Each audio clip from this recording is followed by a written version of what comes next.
বাংলাদেশের নির্বাচনকে বিতর্কিত করার জন্য ভারত একেবারে উঠে পড়ে লেগেছে। দেখেন, একটা বিষয় নিয়ে আসি। শান্তির দল, বেকার সমাজ, বাংলাদেশের নির্বাচনের দাবির মাঝে গজাচ্ছে বাহারি সব নামের দল। তার একটা গোজামিলের একটা নির্বাচন করতে চায় বাংলাদেশ।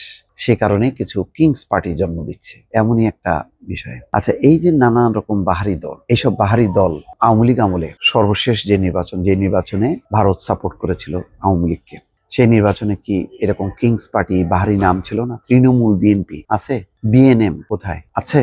তো সেগুলি জন্ম দেয়নি, বরং ওই সময় গণ অধিকার পরিষদ, নাগরিক ঐক্য, এই ধরনের যে কিছু জোনায়েদ সাকির দল, সেসব দল যাদের নেতা পরিচিত, দল পরিচিত, তাদেরকে অনুমোদন দেওয়া হয়নি। এবি পার্টির মতন অত্যন্ত পরিচিত জনপ্রিয় একটা রাজনৈতিক দল, তাদেরকেও অনুমোদন দেওয়া হয়নি।